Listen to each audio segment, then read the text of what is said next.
The Rooster and the Fox. Once upon a time, a fox and a cock became friends. Do not say, would such a thing be possible? Sometimes such things happen, and this happened.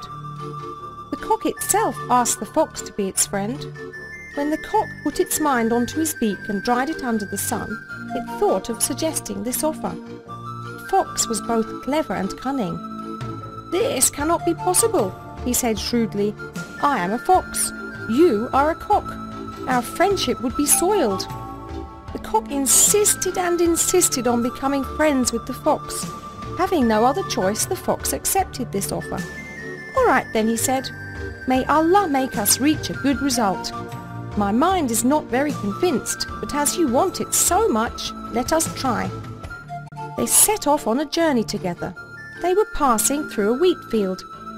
"Brother Fox," said the cock, "I am hungry.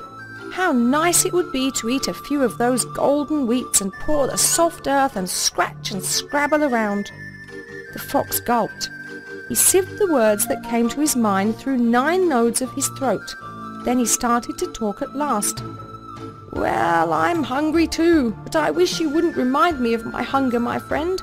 You love wheat, whereas I—" Of course, he couldn't complete his words. He couldn't say that he loves eating cocks, because they were so-called friends. The cock attacked the sheaves of wheat and filled his tummy. Then he pawed and scratched the earth and laid in the earth and rested. What could the fox do?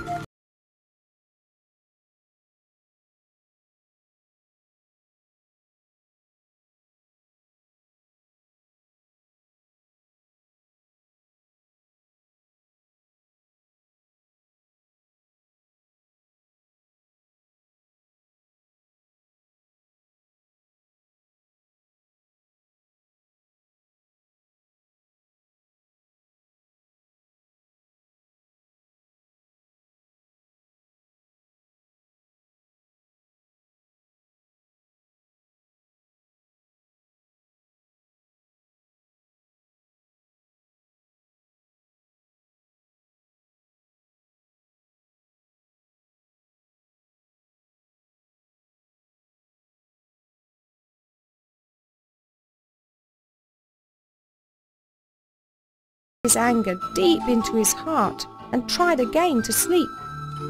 Well, would it work at all? This crow of the cock's was just exercise. The cock again flapped its wings and stretched its feet and closed its eyes and crowed. It was such a crow that the face of the fox became rigid with pain. The fox could not bear it any longer. He stood up and said, "Come on, we're going now," he said, while closing its wings and puffing up its feathers. "Well, my program hasn't finished yet," the clock said. The fox, however, had already set off. Forcefully, the cock also had to follow its friend. The 2 friends reached the bank of a stream. It was such a crystal clear stream. Around it was very green. The fox, as in the saying, 2 cups of water is equal to 1 cup of meal, wanted to satisfy his hunger with the water, and he drank some water but could not find anything to eat. Again he lay down under the shadow of a tree and tried to sleep. The cock really liked this stream. It found some worms and ate them and drank water from the stream. Then it perched on the branch of a bush. Well, it perched, but it was not the afternoon time anymore. It started to crow. First crow, second crow, third. Its crowing did not finish. Each crowing of the cock was whetting the fox's appetite, but he was still trying to control his desires. In the end he exploded and called out to the cock from where he lay, "Come on, let's go!" Without waiting for the cock to answer, he walked off. Having no other choice, the cock followed its friend. Then they reached a rocky place.